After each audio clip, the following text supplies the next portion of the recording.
Apat na sikreto ng mga mayayaman. Una is rich people think big. Napaka-importante talaga na meron tayong pangarap at dahil libre nga daw ang mangarap, lakihan na natin.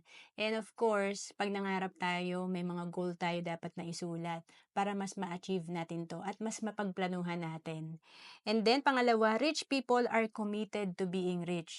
Siyempre, hindi lang puro plano. Ang pagkakaiba ng mga yumaman, meron silang action, committed sila na dapat ma-achieve talaga nila yung mga goal nila. And then pangatlo, rich people play the money game to win. And makikita natin dito sa Cash Flow Quadrant by Robert Kiyosaki na ang sikreto ng mga mayayaman, nakafocus sila sa business and sa pagiging investor nila. Pang-apat, rich people focus on opportunities.